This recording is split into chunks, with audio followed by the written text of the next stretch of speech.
On va faire ici le montage d'une mouche qui est inspirée de la Black Ghost. Donc, je vais commencer avec un fil de montage. J'aime bien les produits québécois de Uniproduit. Uniproduc. Donc, je prends soit un 8-0 ou un 6-0. Je viens le fixer sur un hameçon. Là, je vais faire pour mouche à saumon. Donc, je vais me prendre des hameçons à saumon. Ici, je suis en train de monter sur un hameçon numéro 6. Je viens mettre le dessous de ma mouche avec un peu de fil de montage. Je vais juste redresser mon hameçon que je trouvais qui est pas très parallèle à la table. Et voilà. Comme ça, on se met un peu de fil de montage. Ou un peu de solidité. Je vais commencer par venir mettre un brin de cristal flash de couleur jaune. Là. Vous voyez, là, un beau petit jaune.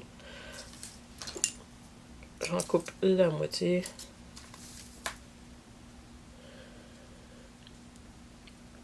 Pour en avoir comme 3-4 brins, là, ça va suffire.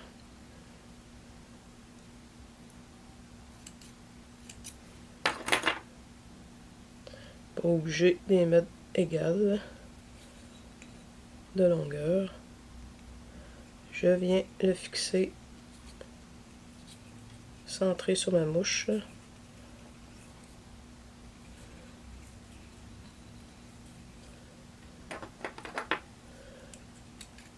Et voilà. Ensuite de ça, je vais faire une petite variante. Moi, j'ai pris un lot de plumes de poule de haute qualité. Puis dans le bas de la plume, donc, on voit les plumes ici. Dans le bas, souvent, il y a des versions un petit peu plus... un peu fluffy, là, un peu quasiment comme ça serait un peu du marabout. Donc, pour la queue, j'ai pris de ces petits brins-là, foufou. Puis je vais venir en faire la petite queue à l'arrière avec ça. En ayant soin de prendre sur le côté et non au centre du rachis.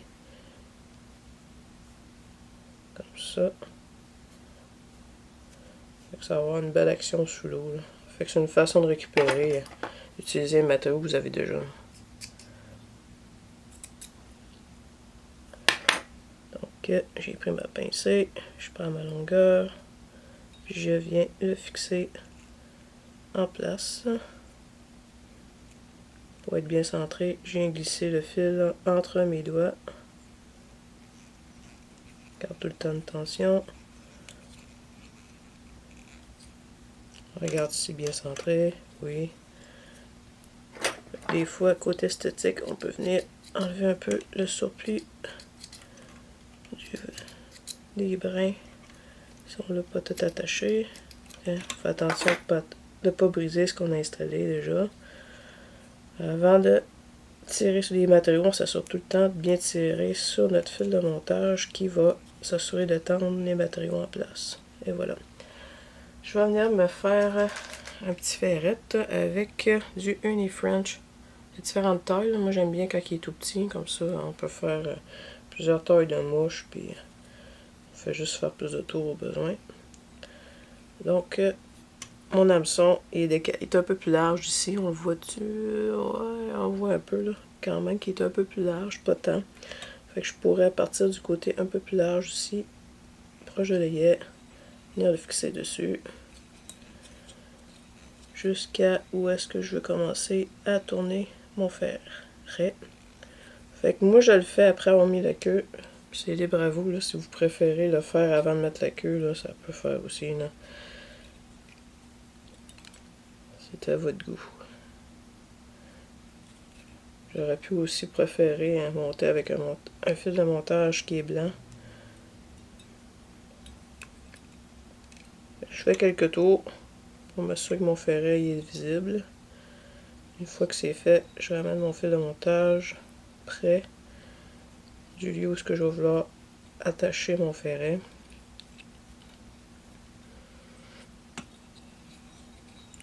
Je fais 2 tours, je reviens en arrière, je coupe l'excédent pour venir le fixer en place. J'aurais pu le laisser dépasser, mais c'est pas grave, je vais venir leur fixer un autre tantôt pour les côtes. Et voilà. Je reprends un petit ferret. Youp! Puis je vais revenir fixer sur le corps de la mouche jusqu'à l'endroit où je vais arrêter tantôt avec la soie environ. Des fois, je vois un peu moins. Je vois pas totalement à l'endroit de la tâche parce qu'anyway, la soie va faire office de fixer. Je coupe mon ferret, qui m'en reste une certaine longueur pour le tourner tantôt, puis ainsi pour avoir à gérer ma bobine de fil. Je prends ma soie, une Unifloss. Un beau produit là, qui se travaille bien là, pour tourner, de couleur noire.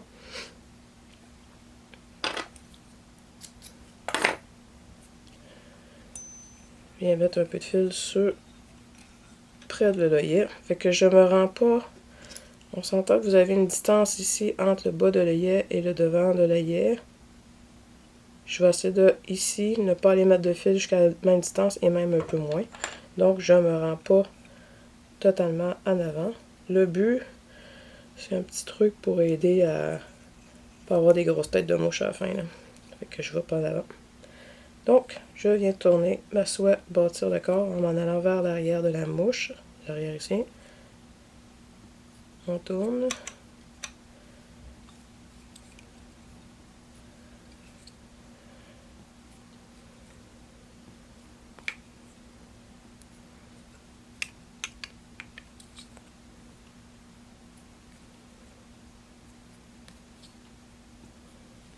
De tourner un coup.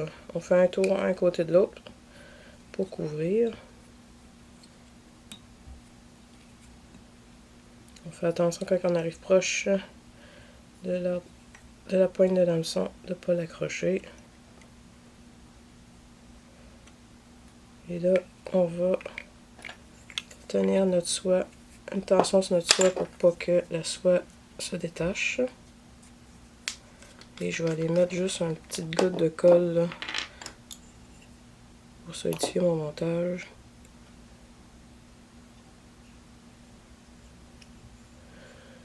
Ça ajoute de la solidité à ma mouche à long terme. Et voilà. J'ajoute cette goutte là juste avant de revenir avec la soie.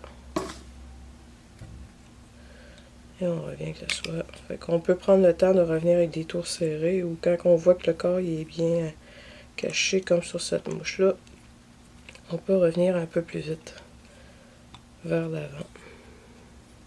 Quand je dis un peu plus vite, c'est dans le sens que on n'est pas obligé de faire des tours ultra serrés étant donné qu'on voit qu'on a déjà bien caché le corps. Donc ici, on vient barrer. Je passe entre ma soie et ma pointe de hameçon. 2 tours, puis 2 tours à l'avant comme ça ici. Donc, je prends mon ferret. Idéalement, on va y aller à sens inverse de ce qu'on a tourné tantôt notre soie. On va essayer de faire des tours à espace environ de distance égale jusqu'à se rendre à la tête de la mouche.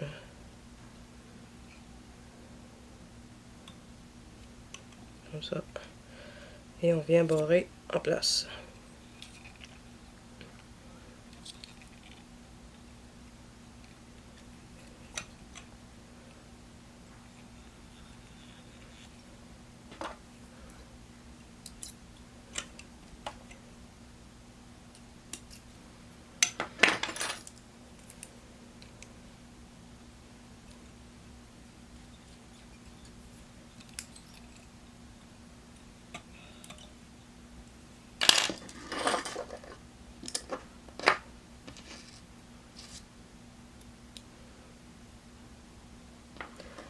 Après ça,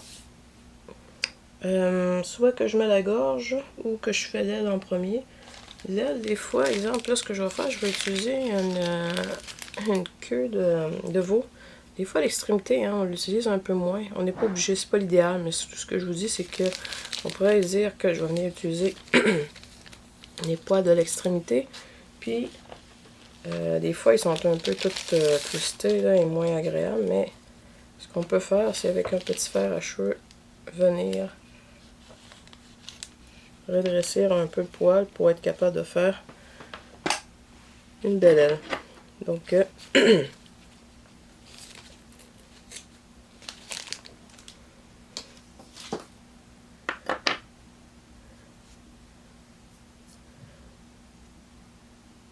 je vais enlever le poil cilia. Et voilà, comme ça. Je vais venir prendre ma taille de mouche.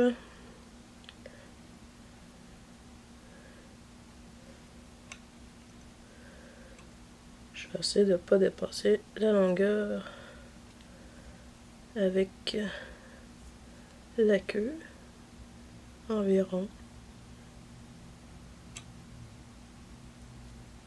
Et couper, j'en ai coupé, j'ai pris ma mesure, je viens couper l'excédent.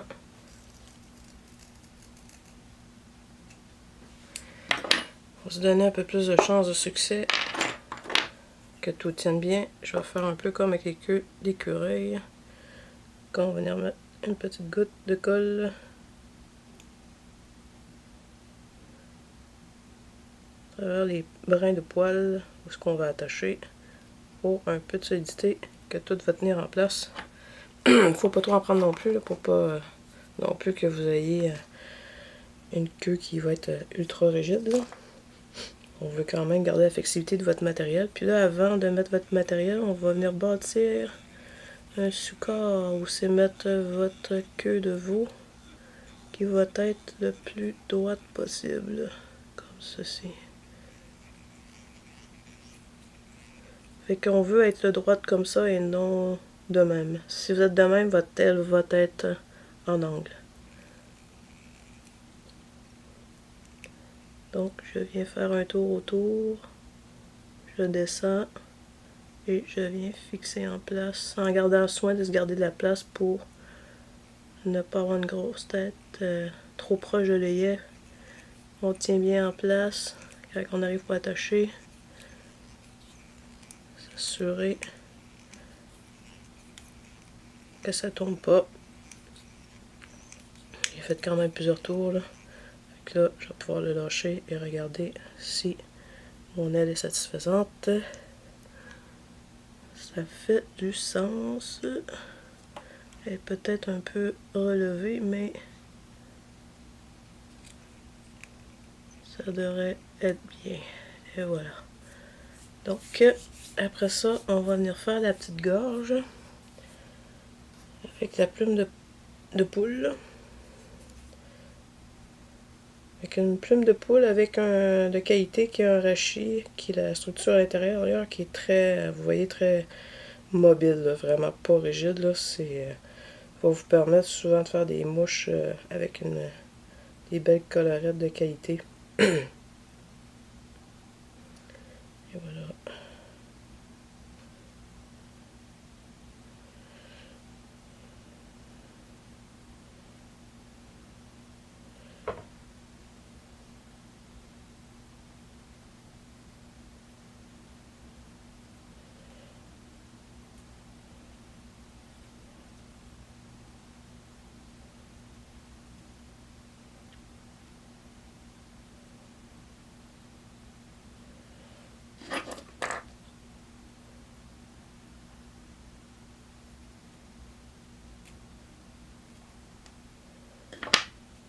Je vais virer ma mouche à l'envers pour faire la gorge.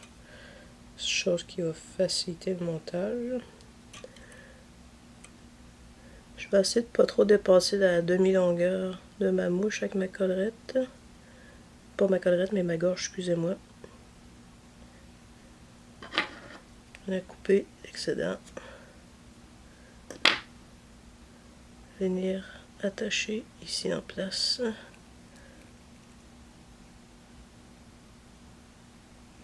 Tout doucement. Si vous avez de la difficulté, on peut tout le temps mettre de la cire sur notre fil. Cire d'abeille ou cire de montage. Et voilà, on regarde si ça fait du sens. Prends le temps de le placer.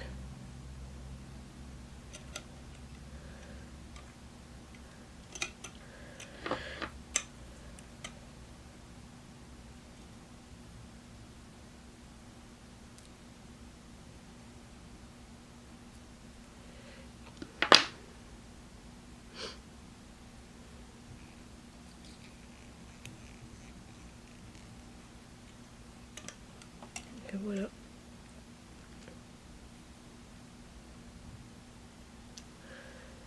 Puis, plus de beauté, on va venir juste colorer les poils avec un crayon qui ne déteint pas sous l'eau.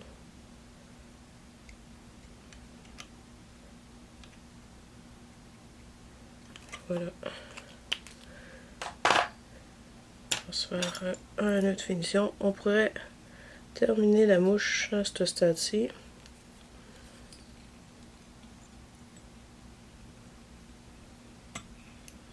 Et voilà.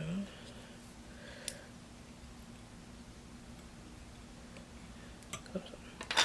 Donc on pourrait soit terminer la mouche à ce stade-ci, ou on peut venir lui ajouter des petits yeux avec du coq de Sonora.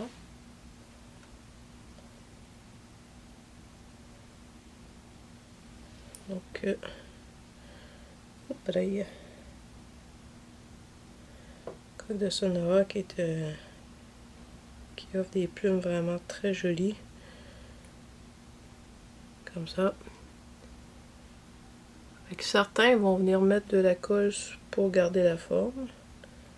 D'autres non. Des fois, on peut venir dégager un peu le petit œil. Et voilà, comme ça. Et on va venir fixer en place.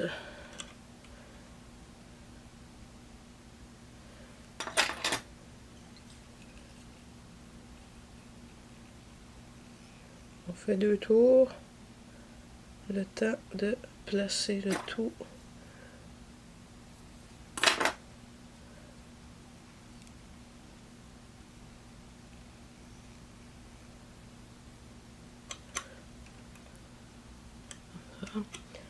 J'en ai un deuxième à peu près de la même taille que j'ai pris adjacent au premier.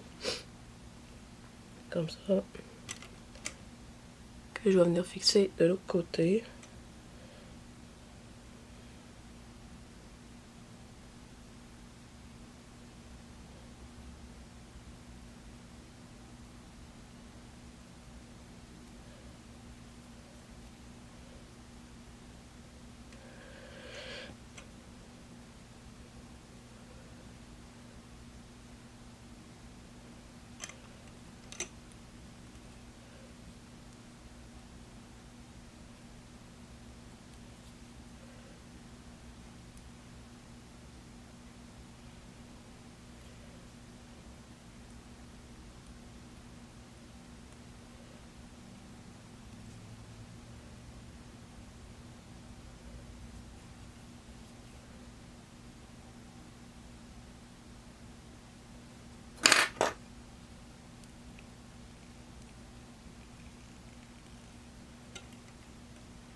Peut-être le descendre un petit peu.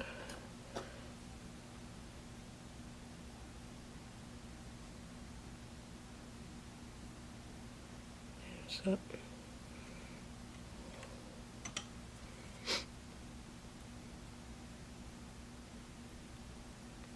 Des fois, en utilisant juste le rachis, ça peut aider à placer en place.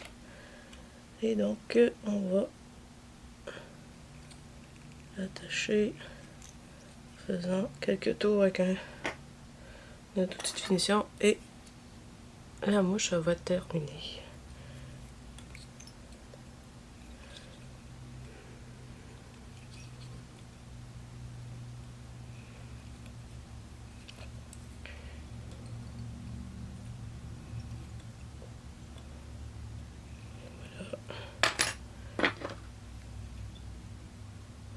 Et on va mettre un peu de colle sur la tête pour que ça soit tout est bien fixé. Fait que chez vous à la maison, vous pouvez mettre une couche, une goutte de colle, attendre que ça sèche et en remettre une autre fois. Et en fin de compte, on peut répéter 2 ou 3 fois. Si les mouches à savon, des fois ça peut aider à durer dans le temps encore plus. Et voilà. Fait que c'est pas pire que ça. Fait que, bon montage à vous!